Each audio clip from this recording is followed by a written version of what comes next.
మరి మిథున రాశి వాళ్ళకి 15 రోజుల్లో ఏ విధంగా కనబడుతోంది? ఎన్ని గ్రహాలు అనుకూలిస్తున్నాయో మనం చూస్తే కనుక మిథున రాశి వాళ్ళకి 15 రోజుల్లో 2 గ్రహాలు మాత్రమే అనుకూలిస్తున్నాయండి. 3వ స్థానంలో కేతు అనేటువంటి ఆయన, 6వ స్థానంలో బుధుడు అనేటువంటి ఆయన. సో, మిగతా అన్ని విషయాల్లోనూ కూడా కొంచెం డౌన్‌ఫాల్ అనేటువంటిది కానీ, మిశ్రమ ఫలితాలు కానీ కనబడుతున్నాయి. టు బీ ఫ్రాంక్ చెప్పాలి అంటే. సో, ఫస్ట్ ఆఫ్ ఆల్ మనం మొదటి నుంచి చార్ట్ అంతా చూస్తే గనక లగ్నంలో అంటే మిథున రాశిలో గురువు అనేటువంటి ఆయన సంచారం చేస్తున్నారు. ఎప్పుడైతే ఈ యొక్క మిథునంలో గురువు అనేటువంటి ఆయన ఉంటారో హెల్త్ పరంగా చాలా జాగ్రత్తగా ఉండాలి.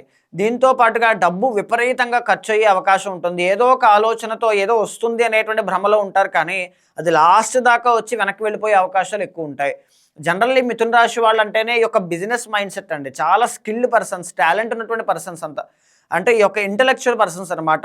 మైండ్ వర్క్ చాలా బాగుంటుంది. కానీ అలాంటి వాళ్ళకి గురుబలం లేకపోవడం అనేటువంటిది స్వల్పంగా దురదృష్టము అని చెప్పొచ్చు. దీనివల్ల ఏం జరుగుతుంది? గురుబలం లేకపోతే లక్ ఫ్యాక్టర్ అనేటువంటిది తగ్గుతుంది. మీ ఎఫర్ట్సే ఎక్కువగా పెట్టాలి. మీకు గురువు ఎవరు? మిథున రాశి వాళ్ళకి 7th అండ్ 10th లార్డ్. కెరీర్‌లో తెలియనటువంటి మార్పులు కనబడతాయండి. ఉద్యోగం మారదాం అనుకోవడం కానీ, ఉద్యోగం మానేద్దాం అనుకోవడం కానీ, ఇలాంటి ఆలోచనలు పుడుతూ ఉంటాయి. బికాస్ ఆఫ్ సాటిస్ఫాక్షన్ లేకపోవడం, డబ్బు సరిపోకపోవడం, ఇలాంటివన్నీ అనమాట.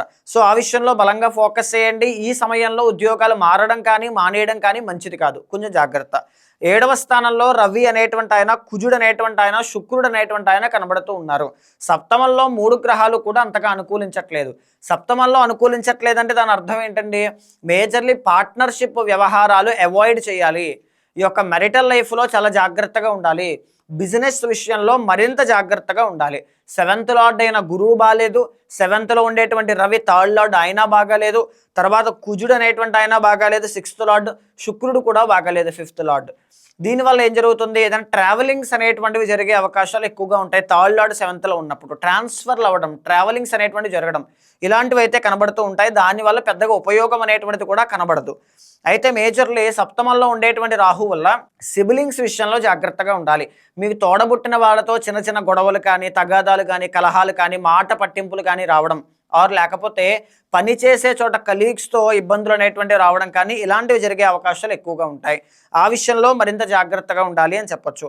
అయితే మేజర్లీ ఇంకా ఏంటి? కుజుడు అనేటువంటి ఆయన మిశ్రమంగా అనుకూలిస్తున్నారు కాబట్టి రియల్ ఎస్టేట్ వ్యాపారస్తులు బాగా జాగ్రత్తగా ఎఫర్ట్స్ పెట్టాలి. స్థలాల మీద, వాటి మీద ఇన్వెస్ట్ చేసేటప్పుడు కానీ, కోర్టు సమస్యలతో ఇబ్బంది పడేటువంటి వాళ్ళు కానీ, ఆల్రెడీ అప్పుల బాధతో ఇబ్బంది పడేటువంటి వాళ్ళకి కానీ ఎలాంటి మార్పులు, చేర్పులు కనబడట్ల.